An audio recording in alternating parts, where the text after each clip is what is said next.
This is the story of a 30-year search by U.S. intelligence agencies to perfect mind control. Some of those engaged in that search have agreed to talk about it for the first time. One said, "I think every last one of us felt sorry to attempt this kind of thing. We knew we were crossing the line." The search would be endless. From brothels, an agent says, we learned a lot about human nature in the bedroom, to the mystical rites of a magical mushroom ceremony performed by an Indian shaman, to a Spanish bull ring. The bull has had electrodes implanted in the brain and is controlled by a scientist. There would be victims.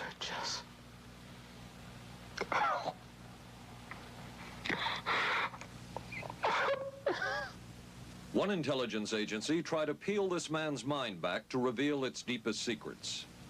I'll live through it. I'll live through it. This man worked on some of these programs. He would write of his work, "It was fun, fun, fun." This is the story of the search for mind control. ABC News Close-Up, Mission Mind Control. With ABC News correspondent Paul Altmaier. 1017, now boarding at 8. Mark? Anne. It's been ages. Can I buy you? Allow me. 2 Michelob Lights. Michelob makes a light beer? Perfect. The good taste of Michelob Light. Don't just compare it to other light beers. Compare it to your regular beer. It's that good. You always did go first class. Your ticket to San Francisco. Thank you. San Francisco? You too? The taste runs in the family. Mrs. Cooper, I need help. With all these different dog foods, I don't know what kind to feed him. Dry, soft. Honey, it's not the form, it's the formula. Those are for any dog, young, old, whatever. But Cycle 2 dog food is especially for dogs ages 1 to 7, like mine. The Cycle 2 formula has just what dogs in their active years need to help stay healthy. And happy. With Cycle, I know what to feed him. Now get Cycle 2 in 25-pound bags. We are not professing to tell you the complete story of these activities. We are professing to tell you the complete story that we know. Right. But these records that we've uncovered don't tell the story. They tell pieces of it. This is a story that has been told in bits and pieces. This is an attempt to pull most of it together. We know we don't have the full story. We do, however, have some striking new revelations and insights. The story begins here, just off the nation's front yard, the Mall. The buildings behind me were the headquarters for the World War II Office of Strategic Service. It was here that the first halting steps toward mind control began. The shaper and molder of OSS was General Wild Bill Donovan. He said of his group's work, "We may have made mistakes, but we were not afraid to try things that were never done before." In this anything-goes atmosphere, Donovan appointed this man, Stanley Lovell, a Boston industrialist, to break new ground in many scientific and technical fields. Donovan called Lovell his Dr. Moriarty, after the fiendish professor in Sherlock Holmes. Lovell liked the name and posed for this Saturday Evening Post photo. He later wrote of his OSS job that it was, quote, to stimulate the Peck's bad boy beneath the surface of every American scientist and to say to him, throw all of your normal law-abiding concepts out of the window. Here's a chance to raise merry hell. It was in this atmosphere that the search for mind control began. This bizarre man would be an active participant in that search over the next 2 decades. His name is George White, an OSS captain who had formerly been with the Bureau of Narcotics. In his diary, seen here publicly for the first time, White left a legacy of the darker side of American intelligence work. He received his early OSS training at the British-run school at Oshawa, Canada, the same school where Ian Fleming, the creator of James Bond, was trained. White referred to the school in his diaries as the Oshawa School of Mayhem and Murder. Mike Burke, former OSS colleague of White's and now president of Madison Square Garden Center. Very compelling fellow, mysterious fellow, almost mystical fellow. He was fascinating because you knew something about him, but not enough about him to really get a fix on him. He also knew a great deal about the swifter elements of society, the gamier side of life, and he was very impressive in his technical knowledge of the underworld, so to speak. He said, one of our men gets beat up. He says, you have to act real fast and teach these guys a lesson. Charles Siragusa, a former narcotics officer and friend of White's. He'll come around, he says, and break your kneecaps. And with that, one guy laughed, and George would always have little Billy with him. And this one guy sort of naked. George White turned around and whapped him across the neck with it. Then he picked up a pool stick and started beating everybody up. He made his point. And he made his point. George White was not a man of understatement or subtleties. His boss at OSS, Stanley Lovell, referred to him as deadly and dedicated. In this note from White's diaries, it says, call Lovell regarding TD. TD was a rather transparent cover for Truth Drug. George White worked with the Truth Drug Committee here at St. Elizabeth's Hospital in the nation's capital. They experimented with mescaline, scopolamine, and marijuana on unwitting victims. The committee soon learned there was no easy panacea, no truth drug at this stage. But White and later colleagues would not stop trying. The goal remained the same. As this 1952 CIA memo says, the aim is controlling an individual to the point where he will do our bidding against his will, and even against such fundamental laws of nature as self-preservation. But it was a discovery here in Basel, Switzerland, at Sandoz Laboratories by Dr. Albert Hoffman that led the intelligence agencies of America to believe that they had found the panacea.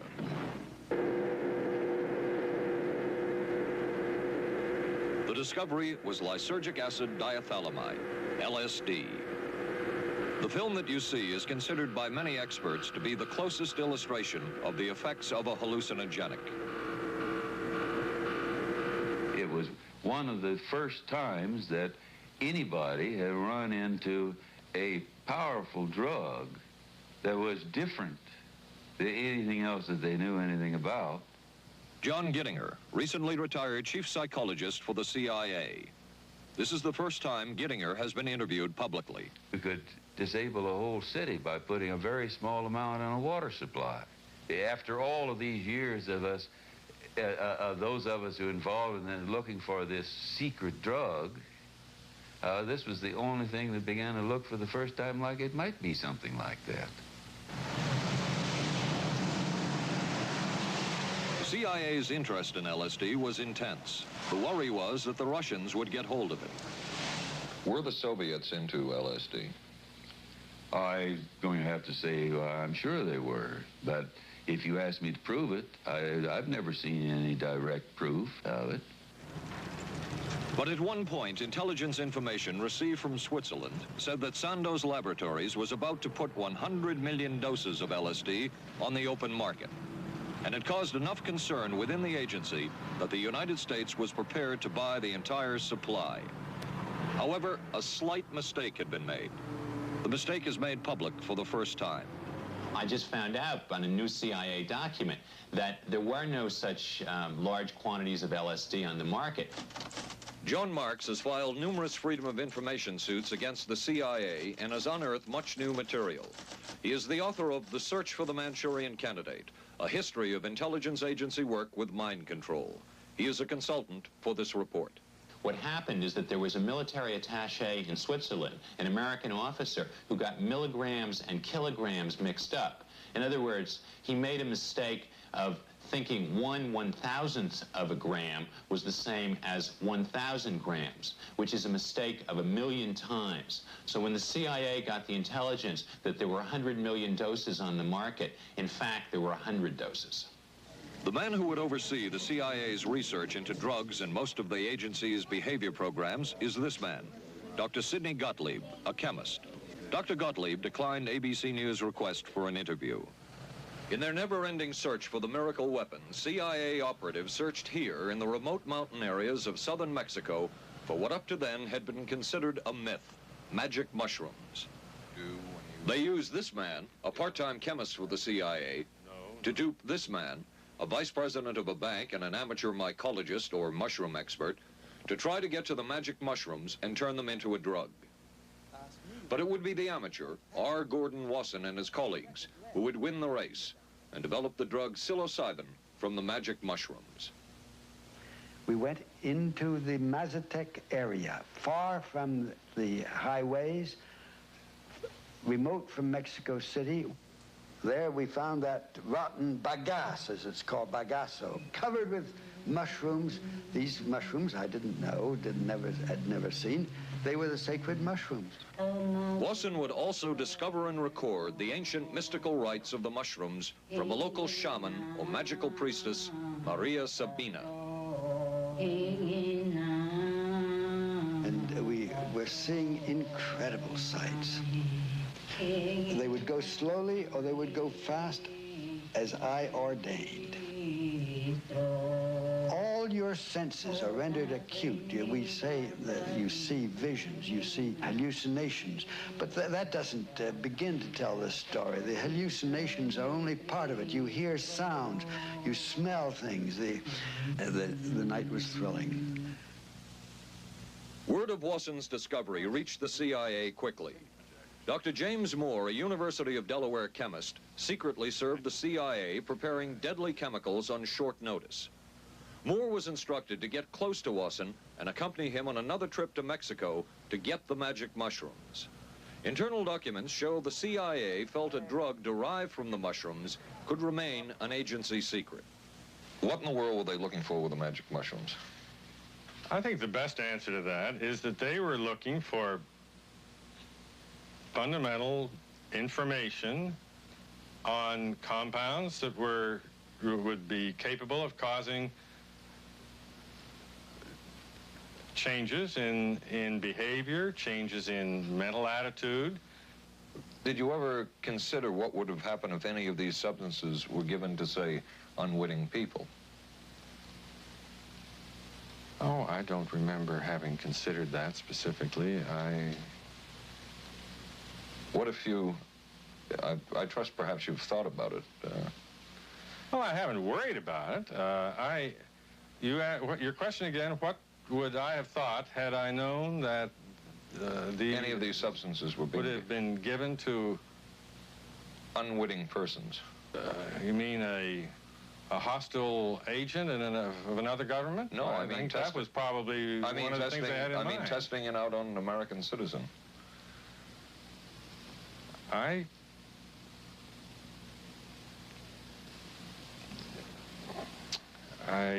guess I must seem very, very cold-blooded about this, but I don't recall ever having been very much preoccupied with that issue. But many drugs were tested in this way. A decision was made at the highest levels of the CIA to do testing on unwitting Americans. As one CIA document says, such testing would be operationally realistic. A former CIA official who worked on these programs describes for the first time how the decision was made. He did not wish to be filmed or recorded. Thus his remarks are read by someone else. I think every last one of us felt sorry to attempt this kind of thing. We knew we were crossing a line. Every decent kid knows he shouldn't steal, but he does it sometimes. We knew damn well we didn't want anyone else to know what we were doing. The decision was made to do testing on unwitting victims. It was decided they should be on the fringes of society because they were most vulnerable. It was the borderline underworld, prostitutes, drug addicts, and other small-timers who would be powerless to seek any kind of revenge in case they found out.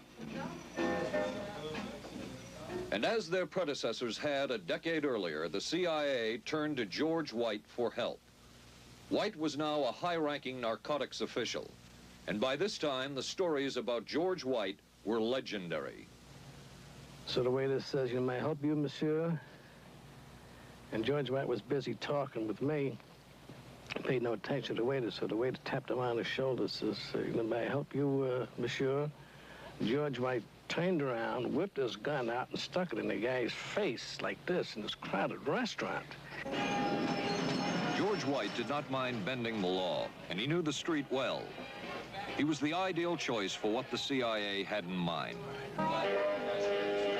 We were Ivy League, white, middle class.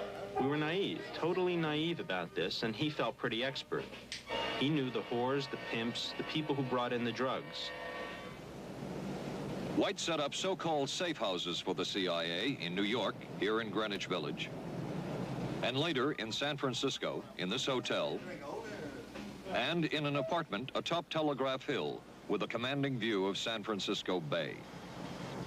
While the existence of these safe houses was disclosed last year, details of what took place within them has not been told.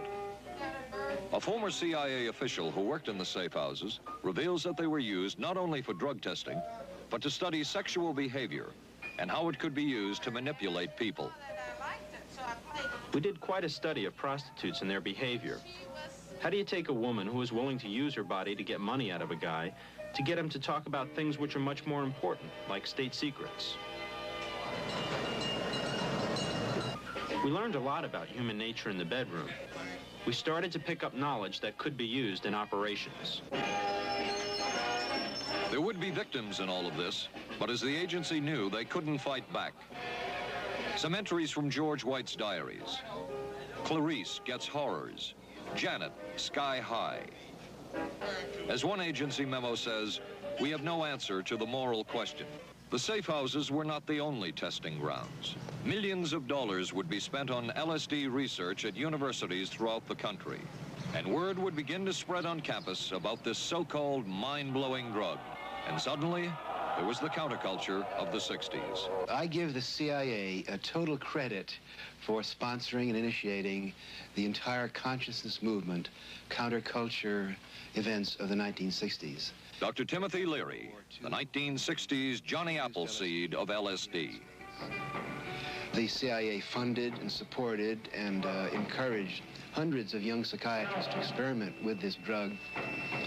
The fallout from that was that the young psychologists began taking it themselves, discovering that it was an intelligence-enhancing, consciousness-raising experience. I know that some of the studies in which the CIA had supported used as subjects people who later became strong proselytizers of LSD. So, in that sense, yes, I think it did sustain the perpetuation of the use of the drug. And it's rather ironic, isn't it? The counter case that I would make in relationship to that is to remember that the people who were doing the research were people who would be doing the research regardless of who was the sponsor. I don't think anybody working in that time in the remotest ever thought that it would blow up into the kind of thing that it did.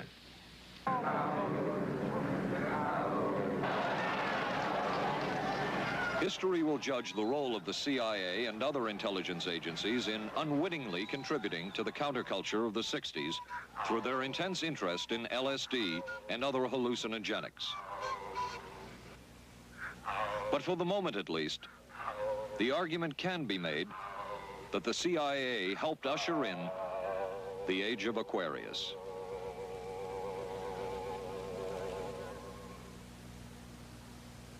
ABC News Close-Up will continue in a moment.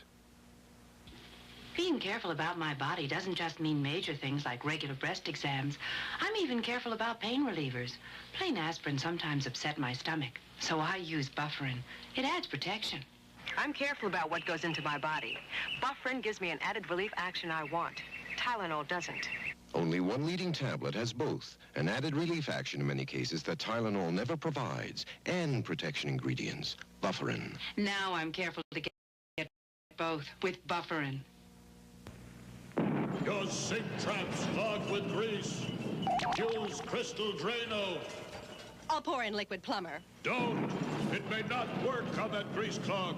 No? Crystal Drano will. Look, liquid plumber's quiet. It's not melting that grease. But Drano is. It broke through. Will Drano hurt metal pipes? No. So liquid plumber didn't break that grease clog. I'm switching to Drano. To make clogs go, better use Drano. Saturday live on ABC. the Forest Hills Men's Invitational from the legendary West Side Tennis Club. Then live, third round coverage of the most prestigious ladies golf event. Hollis Stacey goes for her third straight U.S. Women's Open title. And red-hot Nancy Lopez shoots for her elusive first Open victory.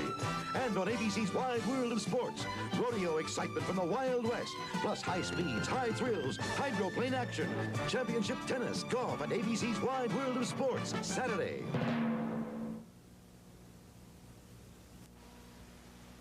Wednesday on 8 is Enough. We got the buggy fever. The Bradford girls go disco crazy. Hey, hiya, hun. What do you say we get, down? And the summer's off to a red-hot start. And Charlie's Angels play the horses. I want to be a jockey. But end up in a dead heat with death. Then, the ghost of Jack the Ripper haunts the back streets of Vegas. Tomorrow, starting at 8, 7 Central and Mountain on ABC.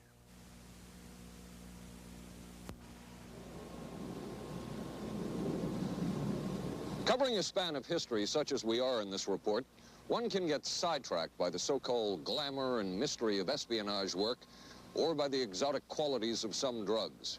But what you can't lose sight of is what all of this would mean in terms of individual human beings. There would be deaths, there would be long-lasting and harmful effects. The best-known case is that of this man, Frank Olson, a chemist employed by the Army Chemical Corps, who in 1953 was slipped LSD unknowingly at a meeting with CIA officials. Shortly after that, Olson went into severe depression. He ended his life at this New York hotel by diving through a shaded closed window in his 10th floor room. Frank Olson was the first known fatality in the CIA's LSD program. Olson left behind a widow, Alice, and 3 children, but it would be years before they learned the real story of his death. Shortly after his suicide, Alice Olson was visited by Dr. Sidney Gottlieb, the man who had administered the drug, and by Robert Lashbrook, his deputy, who was the last person with Frank Olson the night of his death. It was probably to check me out and see whether I was handling myself and handling the situation, whether I was hysterical. And I'm sure they left the house feeling ever so much better because I had been gracious and hospitable to them, so that I must have played right into their hand and made them feel fine. 23 years later, how did you feel about that meeting? My anger was unbelievable at how I had been duped for this length of time, and the anguish which was unnecessary. Anyone who knew during all of those years never told Alice Olson the real story of her husband's death. She would discover it by accident more than 2 decades later. In essence, it was a 22-year-long cover-up. Lyman Kirkpatrick was Inspector General of the CIA at the time of Frank Olson's death. But had not the Olson case occurred within the secret confines of the CIA, would not this case have been a prosecutable case? Perhaps manslaughter? I would think very definitely prosecutable, and certainly from the point of view of of Mr. Olson, why it should probably have been actionable. Frank Olson's suicide slowed down the CIA's testing of LSD and other drugs, but only momentarily. The CIA was not the only government agency interested in the possibilities LSD and other drugs presented for mind control. The Army Chemical Corps first started working with the CIA and then branched off on its own. It too tested drugs on unwitting victims, and a death would result. The case of this man, Harold Blower, a tennis pro, seen here with his daughter Elizabeth, is well known. In 1953, Blower was a private patient at the New York State Psychiatric Institute. He was given 5 injections of a mescaline derivative that was being tested secretly for the Army Chemical Corps. With the 5th injection, Harold Blower died. As with the Olson case, a 22-year cover-up followed, until finally the Army admitted the real details of Blower's death. Since the initial news stories of Harold Blower's death, close to 5,000 documents, previously classified, have been released by the Army and obtained by ABC News. They provide valuable insight into Army activities at the time of Blower's death and where the Army went from there with their own drug testing program. From a previously classified deposition of Dr. James Cattell, who administered the mescaline derivative, on the purpose of the drug testing, to produce symptoms similar to those that you see in schizophrenia. On how much the patient knew about all this. We didn't delineate all the possibilities of what might happen because then you contaminate your experiment.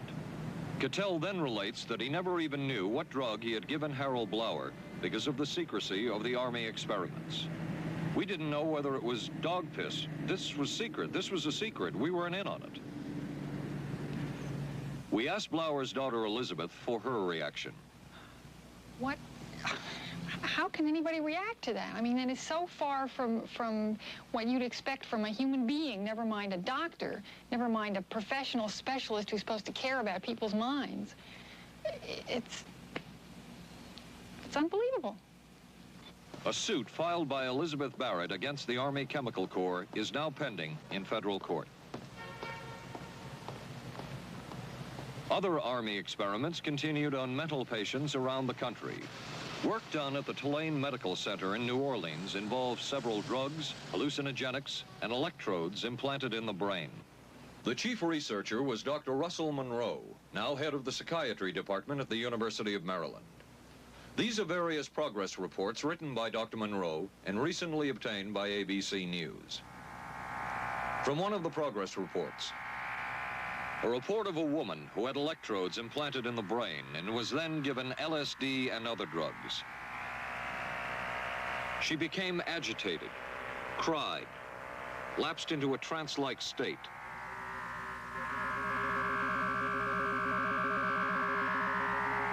Felt as if she were about to have a convulsion, experienced waves of darkness and light,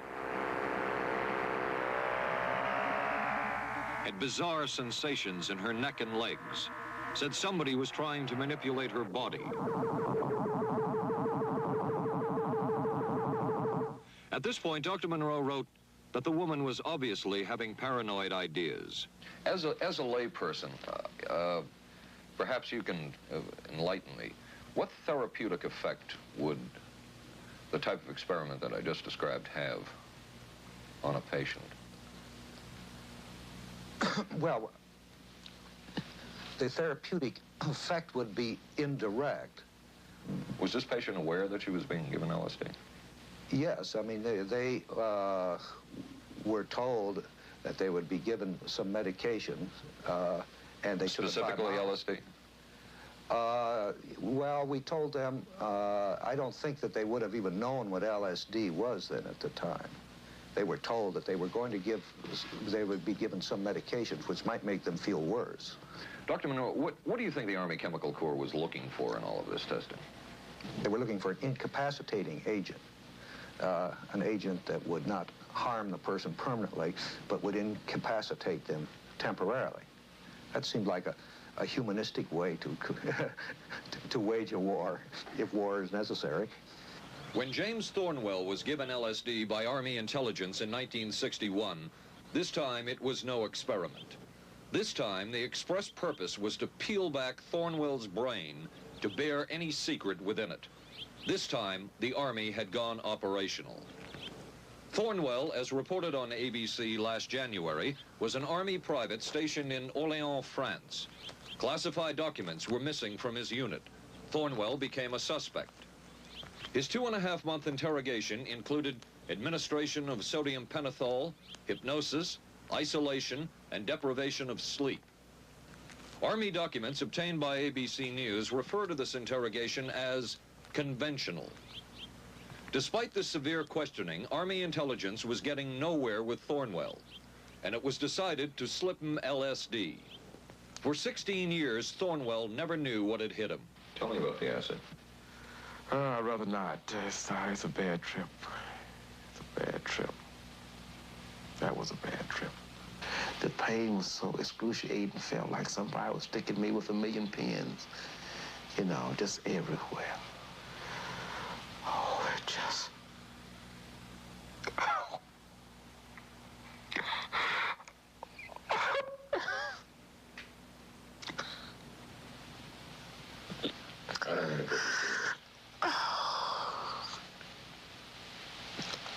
Do you want to stop for a minute?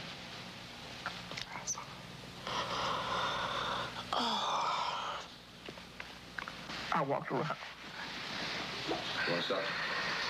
Oh, I can talk. I'll live through it. I'll live through it. I'll live through it. No charges were ever brought by the Army against Thornwell. He was discharged for psychological disorders.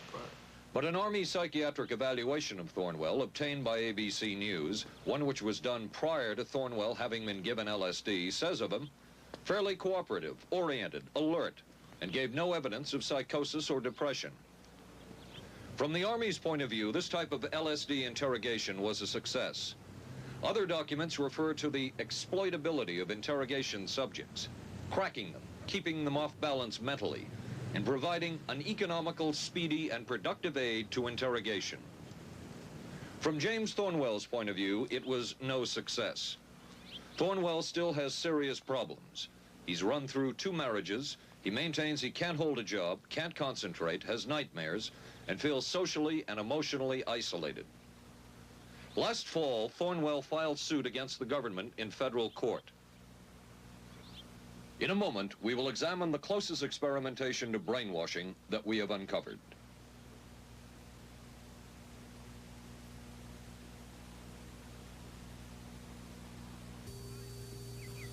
Oh, for crying out loud. Something wrong, Will? You pick up a paper these days, you learn life isn't as simple as it used to be, and neither's food. Is that why you eat grape nut cereal? Yep, you couldn't ask for a simpler cereal. Wheat and barley, vitamins added, no preservatives. Sure looks simple. It's got a natural nutty taste. What's good for breakfast, guys? How about something nice and simple? Grape nuts, the simple cereal.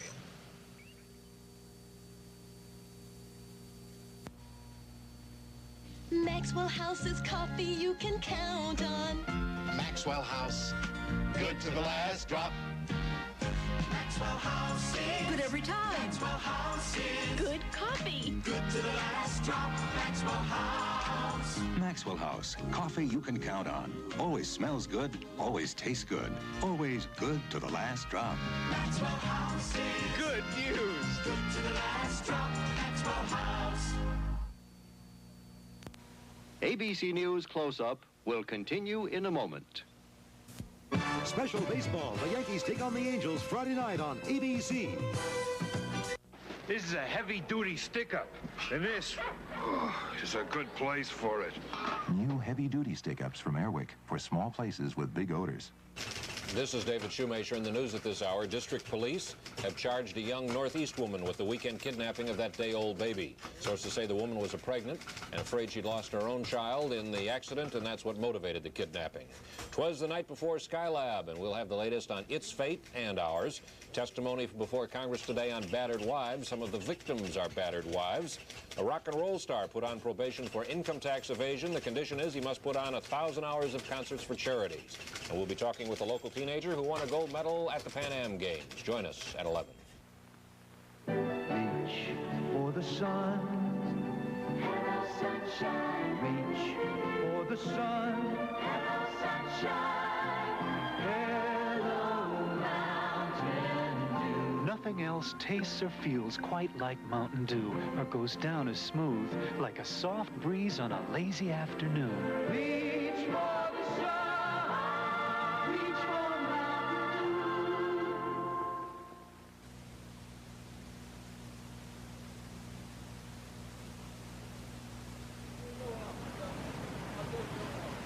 By far, the most chilling experiments we have uncovered took place at this Gothic estate called Ravenscrag, halfway up Mount Royal in Montreal. It houses the Allen Memorial Institute of Psychiatry of McGill University. It was here that the CIA funded a series of experiments, severe experiments. The work was done by the Institute's then director, Dr. Ewan Cameron. It is the closest experimentation to brainwashing yet disclosed. His work, unprecedented in psychiatry, consisted of 3 areas which he called sleep therapy, psychic driving, and the ultimate depatterning. Dr. Maurice Dongier, current head of the Allen Memorial Institute. In his psychic driving, so-called type of therapy, he would give the patient intensive electric treatment in order to make the patient regress deeply, become forgetful. and then he would attempt to implant new ideas in the mind of the patient. Now, to a layman, it would appear that Dr. Cameron was trying to take the slate and wipe it clean, the slate being the mind. In other words, brainwashing.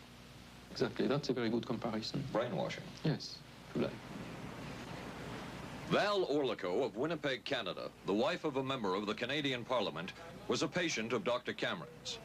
She entered the Allen Memorial Institute because of severe depression. She describes for the first time publicly the LSD therapy and psychic driving treatment that she was given by Dr. Cameron. And then the drug began to take hold very rapidly because it was an IV injection, and things became very furry and very frightening, and had a lot of sensations that it's very difficult to recall. Nobody explained it to me. Nobody ever asked me if I was willing to do it or anything. He had this feeling that he would be able to get through the resistance of illness and to reach deep changes very quickly. Did he? I don't think that when you look at that in retrospect, the hopes that he had have been in any way fulfilled. But Cameron would plunge on. The next step was what he called psychic driving. This involved almost endless tape-recorded messages and more drugs for the patient. Cameron wrote that this was the way to make direct control changes in personality. I thought this was the coldest and most impersonal treatment that anybody could give to anybody in the world. And I became more and more despondent and more angry. I just became so despondent that I thought I can't live like this any longer. And I thought I would just go out and throw myself underneath the cars on McGregor. I stood on the curb of that street, and I stood there, and I thought, okay, go. Okay, go. And then I thought, what if you're not killed? What if you're just maimed? What if you don't die and you live and you can't even talk anymore? And I couldn't do it. The most severe technique Cameron used was de-patterning. He described it as breaking up the existing patterns of behavior by means of intensive electroshock therapy with prolonged periods of sleep. He carried out these experiments in something he called the sleep rooms. People in there were like babies. They cried, and they were very disoriented. And we were very afraid of the sleep room. We used to walk very carefully against the side of the corridor that was opposite the sleep room with our backs to the wall when we'd go by. Cameron used this combined sleep electroshock treatment on patients as long as 30 days. One patient he kept asleep for 65 days. Cameron retired, and his successor, Dr. Robert Cleghorn, ordered a follow-up study on the patients treated with Cameron's de-patterning method. It showed that it was no more beneficial in its result than the use of more conservative methods. But the follow-up study showed that 60% of those who had been de-patterned still had amnesia for periods of anywhere from 6 months to 10 years. That's quite a memory loss, isn't it? That is a memory loss. Indeed it is. It's I think, more than desirable. In retrospect, does Dr. Cameron's experimentation and his treatment appear harsh? I would say yes. I mean, this forceful type of approach that I was describing to you is definitely, it can be said that it's harsh. I wouldn't call it harsh. I would say it was harder on the staff than it was on the patients, because these people had to be fed, and they had to be cared for, and they had to be given sufficient fluid and food and toileted and so on and so forth. It was a very difficult thing for the staff to follow these patients properly and see that they did well. Well, I'm glad he was concerned for the staff. But damn it all, I wouldn't. I could have maybe had a different kind of life. And that makes me angry and sad, and I don't know how to explain how I feel, really. I just. How did you feel when you learned that Dr. Cameron's experimentation was financed by the CIA? Well, I thought, oh, I can't even use the word that I thought, because I thought, that bastard. And he was too smart. He knew who he was working for. And, excuse me, but I just, I just can't, sometimes I can't believe it, and yet I know it's true. If you had the opportunity to say something to the people at the Central Intelligence Agency who financed this study, what would you say? I realize the CIA is a very important organization, and they have a very important job to do. But God, it surely doesn't have to be done on people who are totally incapable of knowing what's happening or having any defense against it. And I can't imagine the mentality of people who would do this. I just can't. As for Dr. Cameron, he died in 1966 while mountain climbing. A colleague wrote of Cameron, "For him, the ends justified the means. And when one is dealing with the waste of human potential, it is easy to adopt this stance." Dr. Cameron seemed ideally suited for what the CIA had in mind.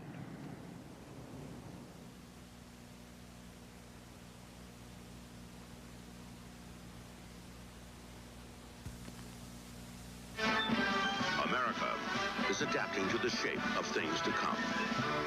Triumph TR7 with 5-speed transmission or optional automatic. Wide steel belted radials, front disc brakes, front end spoiler, rack and pinion steering. Triumph TR7. No other sports car looks like it. No other sports car drives like it. Triumph TR7. The shape. Hey, don't worry. They just got lucky. I'm sorry. I let us down. Forget it. We'll beat them next week. No, I really let us down. Come on. How about a Michelob Light, huh? Michelob makes a light beer? Sure. The good taste of Michelob Light. Don't just compare it to other light beers. Compare it to your regular beer. It's that good. This Michelob Light is great. Hey, you know what our real problem was today? Yeah, you were terrible. Good taste runs in the family. The many roles I play call for many hairstyles. So I use hot curlers, blow dryers, things that can be brutal to hair. I switched from one conditioner to another looking for help. Then came Alberto VO5 hot oil treatment. It works just like a salon hot oil treatment, but takes less time and money. I just heat a tube, smooth it in, and shampoo. My hair's left silky, shiny, more manageable than I ever dreamed. Alberto VO5 hot oil treatment. I'll never switch again. Thursday. I could move a few of my things over this morning. There's a scandal in the 12th when Wojo gets a roommate. Hi. In a Barney Miller special. I'm a prisoner of my biological urges. Sorry to hear that. Then authorities say this Texas motorcycle gang murdered a federal judge. People are always scared of something they don't understand, and they don't understand us, so they're scared. Geraldo Rivera investigates dope, death, and the banditos on 2020. Thursday, starting at 9, 8 Central and Mountain on ABC. It was the Cold War, and especially the trial of Joseph Cardinal Mindszenty, who was forced to testify in a Hungarian court that he was a spy. And then later, the Korean War, with the coerced and mainly fraudulent confessions of American servicemen. My information took place on the... that would spark intense interest in intelligence circles about brainwashing. The CIA secretly commissioned a study of communist brainwashing methods at the Cornell University Medical Center. A leader of that study was Dr. Lawrence Hinkle. He explains first the Russian method of controlling and breaking a person. Absolutely isolated from everyone else, with one man whose job it is to get you to write the extent to which you are a criminal. In this setting, you can get people to do most anything, do you see? Because you don't have to lay a hand on them. And by the time you get through and you go up before the judge, the fellow says, "Were you a spy?" He says, "Yes, I was a spy." The Chinese never really had this kind of a state police system.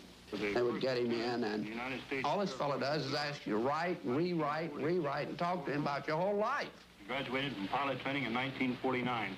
While the purpose of the study was to find out about communist brainwashing techniques, CIA documents show that the agency was interested in developing mind control methods of its own to precondition and control Chinese living in this country to be sent back to their homeland as CIA agents. What do you think they were looking for?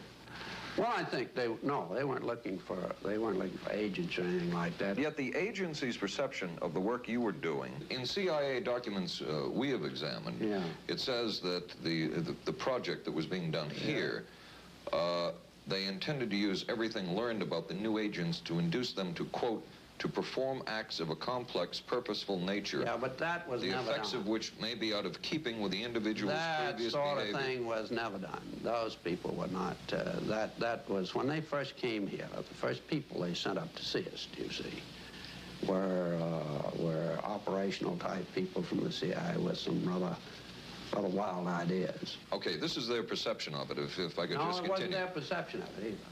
No, it wasn't. Dangerous to his being, contrary to any previous consciously expressed intentions and interests, contrary to the good of the individual, and subversive to the goals for which he is consciously working. I understand all this talk. But the situation was, you see, those things were never done because of wise people on both sides. We not able to do this nor interested in it. They were, though. Some of the low-level people were, but the high-level people were not. To tell you the truth. But documents clearly show that the CIA was attempting to develop agents over whom they had as much control as possible. Agents who would perform tasks contrary to their own good. Normally conditioned American who's been trained to kill and then to have no memory of having killed. His brain has not only been washed, as they say, it has been dry cleaned. Is a Manchurian candidate, controlled by others to do things against his will, possible? It was a remarkable film because, as far as I'm concerned, it made something totally impossible seem absolutely credible. I would say the answer is yes, but there are many qualifications to that.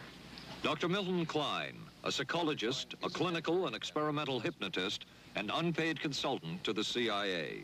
The qualifications would be the subject selected to produce the kind of behavior that you wish, the amount of time, the procedures that are utilized, and the motivations of the people who are designing, executing, and administering the procedures.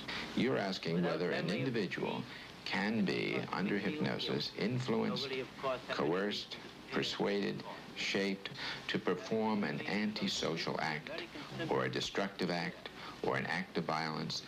My answer would be yes. Captain Marco, will you be good enough to lend Raymond your pistol, please? Yes, ma'am.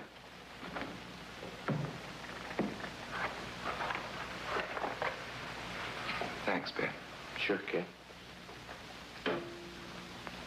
Shoot Bobby, Raymond. Through the forehead. Yes, ma'am.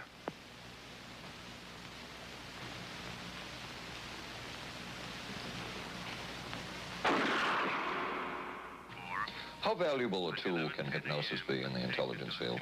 None whatsoever. It has absolutely no use because nobody's ever been able to do that I know of, do it in an operationally feasible way. I'm not in any way saying that hypnosis doesn't take place. I'm not saying there's nothing to it. I would say that most government agencies concerned with intelligence operations have been looking to hypnosis as a tool for a variety of purposes, one of which is to carry out and to execute certain intelligence operations on a basis where they would not have to rely completely on some of their own emotional reactions. Actually, would that entail murder? It could, if you consider that an act of killing someone under circumstances of war is murder.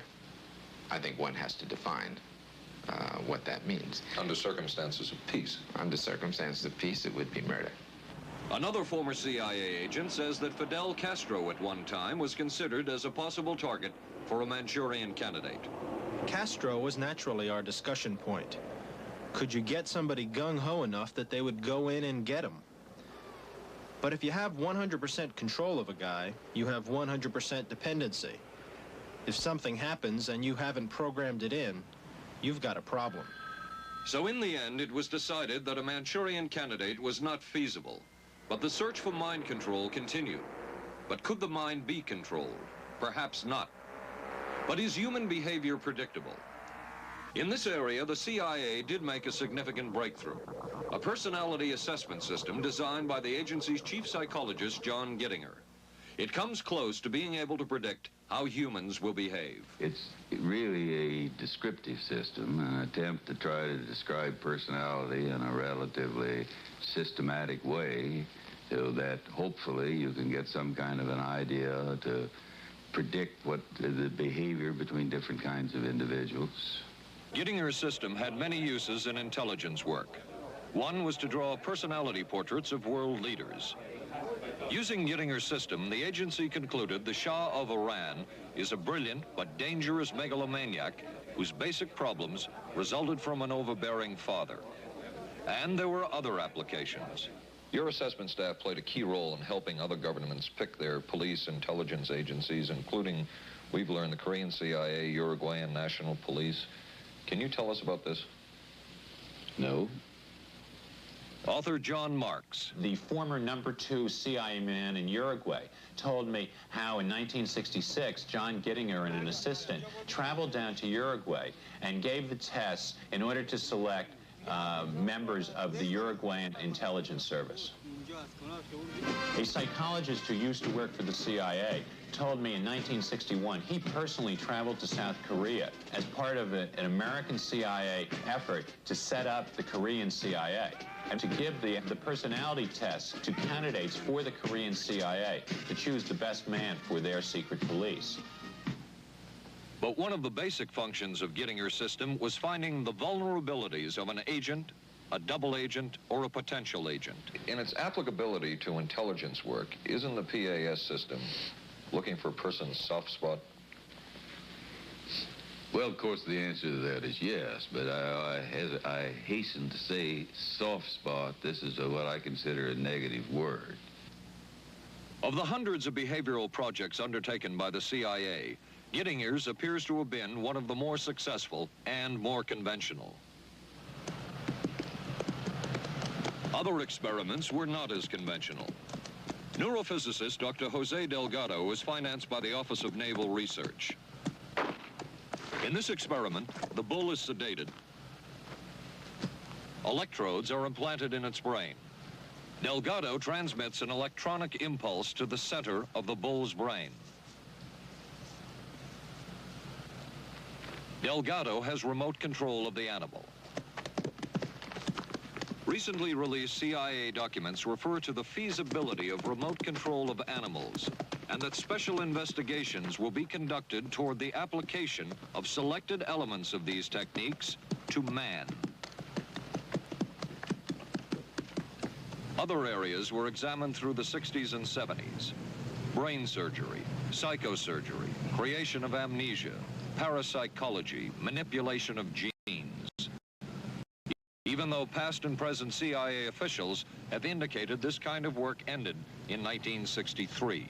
Whole truth, nothing but... And one of those who took part in these programs. Thank you, sir. In 1977, a Senate subcommittee heard testimony from many of them, but the testimony was not that revealing. According to one of them, they agreed amongst themselves to keep the inquiry within bounds that would satisfy the committee. Former narcotics officer Charles Siragusa says that he was asked to limit his testimony by the man he reported to at the CIA. He wanted me not to say anything. To perjure yourself. That's right. Well, either that, I'd have to perjure myself or take the Fifth Amendment. And I'm not about to take the Fifth Amendment for anybody.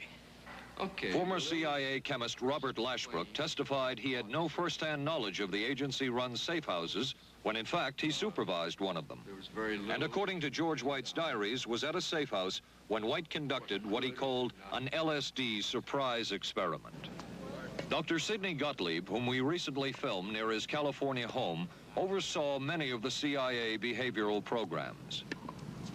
He retired in 1973 and destroyed the records of this work. In sort of a valedictory letter, Dr. Gottlieb wrote that he and his colleagues had been able to maintain contact with the leading edge of developments in the field of biological and chemical control of human behavior. Dr. Gottlieb also testified before the Senate subcommittee, but from an anteroom where he could not be filmed because of what his lawyer termed health and cardiac problems. Dr. Gottlieb declined ABC News' request for an interview. And what of George White, the man who helped the agency in so many of its programs? He would retire here to Stinson Beach, California. And shortly before his death, he wrote to his boss at the CIA, Dr. Sidney Gottlieb, and summed up his career by saying, "It was fun, fun, fun. Where else could a red-blooded American boy lie, kill, and cheat, steal, deceive, rape, and pillage with the sanction and blessing of the All-Highest?" Has mind control been achieved? From all of the available evidence, it appears doubtful. The human will has prevailed up to this point. But as we have seen, work is continuing in this field, work that we still don't know very much about. How deeply are the Russians and other dictatorships into all of this? We really can't say, and the CIA is reluctant to give out information about it. But the basic question remains, what place does all of this have within a democracy? One final point should be made. As one of the persons who worked on these programs told us, we are very capable, conscientious, and very dedicated scientists working for our country. Their work speaks for itself. This is Paul Altmaier for ABC News. Good night. Here's a great idea. Potato peeler? Nope. Hair curler. It's Vanish Bowl Freshener. Freshness in a snap. Snap it under the rim and it freshens 2 ways. It's always there to freshen. Then when water hits it, extra deodorizer and detergents are released, working best when and where you need it. When the bowl's fresh, the bathroom's fresher. Snappy idea. Vanish bowl freshener. Vanish for a cleaner bowl and a fresher bathroom. What do doctors recommend for pain today? This report shows doctors' #1 choice is the pain reliever in Anacin. 5 million recommendations last year for pain of headache, backache, minor arthritis, and muscle ache. The ingredient in Anacin is the doctor's #1 choice. Anacin is strong, a special combination of medical ingredients free of stomach upset for millions everywhere. The ingredient in Anacin, doctor's #1 choice.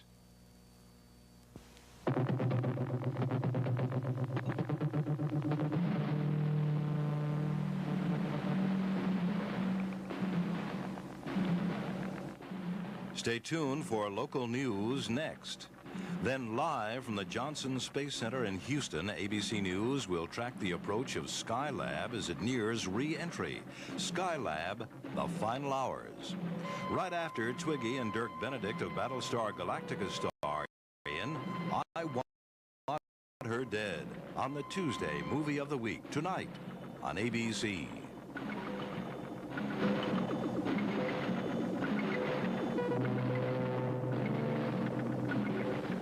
This has been a presentation of ABC News.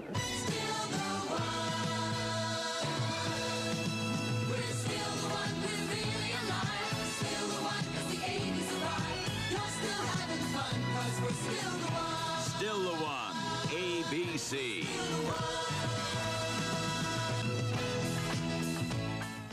Skylab nears its final orbit. An arrest in the kidnapping of that newborn baby. A rock star sentenced for income tax evasion, and a local gymnast talks about her winning performance in San Juan. News 7 is next. We were concerned about our monthly electric bills, so we called Pepco for help.